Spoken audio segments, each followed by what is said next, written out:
앞에서 성도들의 과거의 불순종적인 그런 삶의 방식에 동참하지 말 것을, 그들을 위해서 기도하고 그들에게 복음을 전할 대상은 맞지만 그들이 이 마귀의 자녀로서 불순종의 삶, 음행과 또는 이 거짓된 말, 더러운 행동들을 하는 것을 담지 말 것을 강조했습니다.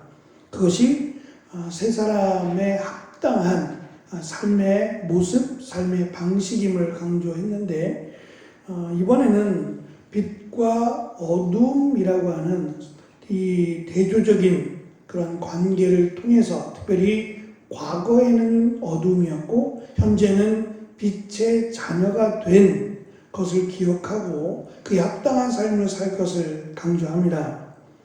사도 바울은 성도들의 회심전 과거를 어둠으로 그리고 현재를 빛으로 설명하며 시간적 대조를 통해서 정체성의 변화를 강조합니다. 과거의 어둠이라고 하는 이 표현은 에베소서 2장에서는 영적인 죽음으로 그리고 하나님으로부터 멀리 떨어져 있던, 그래서 하나님을 알지 못했던 그 현실을 강조하고, 그랬지만 예수 그리스도를 믿음으로 현재는 하나님의 자녀가 되었음을 강조했습니다. 4장 22절로 24절에서는 이 과거의 영적 어둠에 속해 있던 그 성도들의 정체성을 옛사람으로 강조했고, 또 빛 가운데 거하고 있는 지금 현재의 정체성을 새 사람으로 표현하기도 했습니다. 오늘 우리가 읽은 말씀 가운데 다시 빛과 어두움이라고 하는 현실 속에서, 다시 말하면 하루의 일상 속에서 빛이 거하는 시간이 있고 어둠이 거하는 시간이 있어요. 피할래야 피할 수 없는, 누구에게나 해당된 이러한 삶의 모습을 은유적으로 설명해서 이 어두움의 시간 또는 어두움 자체를 인간이 거역할 수 없는 마치 사탄의 시간으로 생각을 해왔고, 또 빛이라고 하는 이 시간과 또는 공간을 하나님이 함께 하시는, 하나님이 거하시고 역사하시는 시간으로 이해를 해왔습니다. 요한복음에도 예수님이 스스로를 향해서 나는 빛이라고 말씀하셨어요. 그래서 빛이 강할수록, 또 빛의 시간이 되면 어두움은 물러갑니다. 없는 게 아니라 똑같은 공간에서 빛이 차지하는 힘이 강할수록 어두움은 그 힘을 잃어가죠. 마찬가지로 이 빛의 시간과 어두움의 시간을 강조하려고 하는 것이 아니라 똑같은 시간과 공간 속에서 빛이 강하면 어두움은 그 힘을 잃게 되는 것을 설명하면서 열매라고 하는 것을 이제 강조하려고 합니다. 그래서 가정에서, 또 직장에서, 또는 삶에서 빛으로서의 삶을 살 것을, 그래서 어두움이 그 틈을 타지 못하도록 빛의 열매를 맺도록 강조하려고 합니다. 바울은 이러한 빛의 개념을 이사야서에서 인용하는 것처럼 보입니다. 이사야는 하나님이 없는 세상을 죽음의 그늘, 어두움의 그늘이 드리운 어두움의 영역으로 보았고, 하나님의 빛이 비추는 곳에 하나님의 구원이 임한다라고 선포했습니다. 또한 이사야는 어둠 가운데 거하시는 하나님의 백성들에게, 거하는 하나님의 백성들에게 주의 영광이 빛이 비추는 날, 그날을 종말의 구원의 때라고 칭하고, 그때에 주께서 그 백성의 영원한 빛이 되어 주실 것을 약속하셨습니다. 이 종말의 구원의 날에 멀리 흩어져 있던 하나님의 백성들이 약속의 땅으로 회복되고, 수많은 이방인들이 이스라엘과 함께 하나님을 경배하게 될 것을 예언했습니다. 사도 바울은 이 예언의 말씀을 인용하면서 2장 12절로 16절에서 멀리 있던 이방인들, 하나님으로부터 하나님을 몰랐던 또는 어둠 가운데 있었던 이방인들이 유대인들과 화해하고, 평화 속에 공존하는 새로운 인간이 되었음을 강조한 바 있습니다. 그리고 더 나아가서 이방인들에게 하나님의 빛이라고 하는 이것을 지식의 빛이라고 연결을 시키는데 이 빛이 우리 안에 강할수록 어두움이라고 하는 악의 행동, 악의 말들이 멀어진다라고 하는 것을 연결합니다. 그래서 아마도 1세기에는 이 철학자들 또는 헬라 철학자들을 이 빛이라고 하는 것이 신의 계시나 또는 신의 지식으로 연결을 했던 것 같아요. 사도 바울도 이 빛이라고 하는 것을 하나님의 지식으로, 하나님을 아는 지식으로 연결을 시켜서 하나님을 알면 알수록 하나님의 지식이 더 풍성해지면 어두움이라고 하는 이 죄악의 말, 죄악의 행동들이 사라져간다라는 것으로, 멀어진다라는 것으로 연결하고 있습니다. 특별히 사도 바울은 이 빛이 성도들을 인도하는데 그 인도하는 모습 또는 영역이 9절에 보면 세 가지로 설명을 합니다.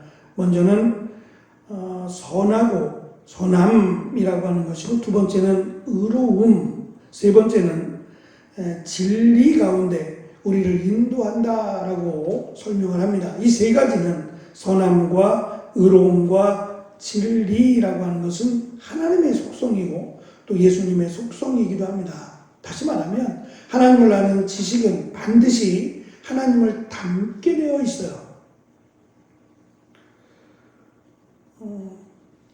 하나님의 교회의 앞에 교회 출입구에 포스터가 하나 붙었는데 신천지가 우리 교회에 들어오는 것을 추방합니다 또는 반대합니다라고 하는 그런 포스터가 붙었어요. 그래서 하는 말이 이단을 차단한다라고 하는, 자기들이 볼 때도 지나치다는 거죠. 자기들도 이단인데 이단들이 자기들까지 와서, 자기들에게까지 와서 교회를 어지럽히고 또 문제를 일삼는다라고 하는 거죠. 그들의 목적은 교회를 세우거나 또는 하나님의 빛을 우리의 삶에 적용시키는 데 목적이 없어요. 그냥 그것만 봐도 하나님의 빛이라고 하는 것은 우리에게 임한 구원이기도 하고 또 하나님의 자녀답게, 오늘 8절에 보면 빛에 속한 자녀답게라고 말하고 있어요.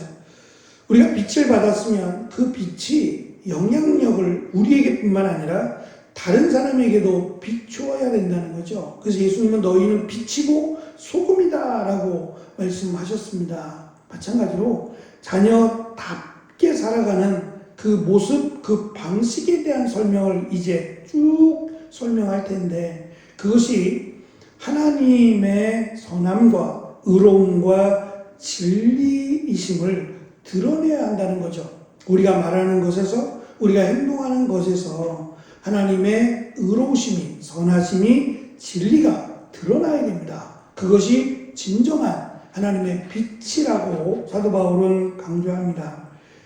빛의 자녀들이 맺어야 될 열매들에 대해서 오늘 주신 말씀, 우리가 함께 읽은 말씀을 정리하면 세 가지로 정리할 수 있습니다. 먼저는 하나님이 기뻐하실 거룩하고 의로운 열매를 맺어야 한다. 이 열매라고 하는 것이 우리 개인의 열매가 아니에요. 우리 개인의 어떤 다른 사람이 갖지 못한 그런 풍요로운 열매를 강조하는 것이 아니라, 우리가 맺어야 될 열매의 특징은 바로 하나님이 기뻐하실 거룩하고 의로운 열매, 하나님의 자녀다운 열매를 강조하고 있고, 두 번째는 이 열매를 맺기 위해서는 우리가 전심으로 수고하고 노력해야 된다는 겁니다. 하나님의 말씀을 알기 위해서 노력해야 될 것이고, 하나님의 말씀을 아는 만큼 그 말씀에 합당한 우리의 말과 행동이 이어져야 됨을, 그 대표적인 말이 칭찬하고 감사하는 말이 될 것이고, 그 행동이 사랑으로 연결이 되어야 한다는 겁니다. 마지막으로 빛의 열매가 선택이 아니라 필수라고 하는 점이에요. 다시 말하면 우리의 믿음이 자라가고 우리가 성숙해져 갈수록 이 빛은 더 영향력을 드러낸다는 겁니다. 더 강해진다는 거죠.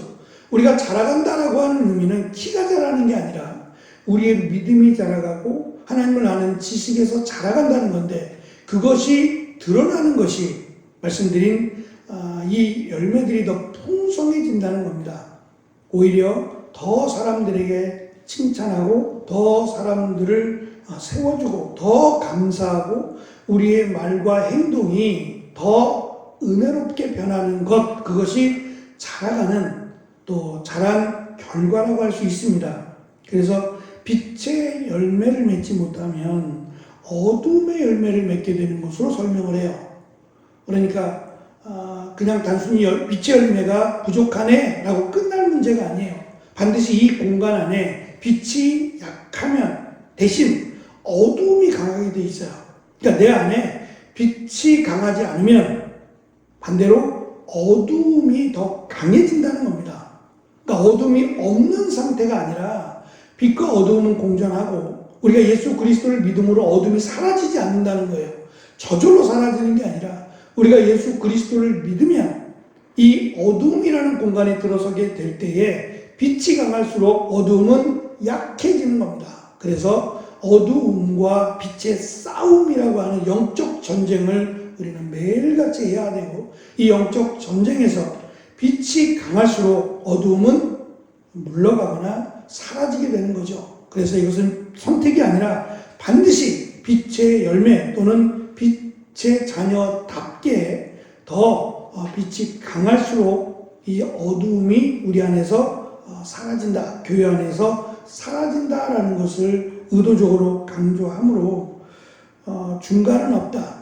빛도 절반, 어두움도 절반, 이것을 의미하는 것이 아니라 우리의 삶은 빛이거나 어두움이거나 둘 중에 하나가 되어야 한다라는 면에서 빛의 자녀답게 이 빛이 더 강하여져서 점점 강해져서 어둠이 그 자리를 차지하지 못하도록 우리의 삶에서 또 영역에서 빛의 자녀답게 살아야 할 것을 우리에게 강조하고 있습니다. 빛의 자녀다운 오늘의 삶이 되어지는 귀한 은혜가 있으시기를 축원합니다. 기도하겠습니다.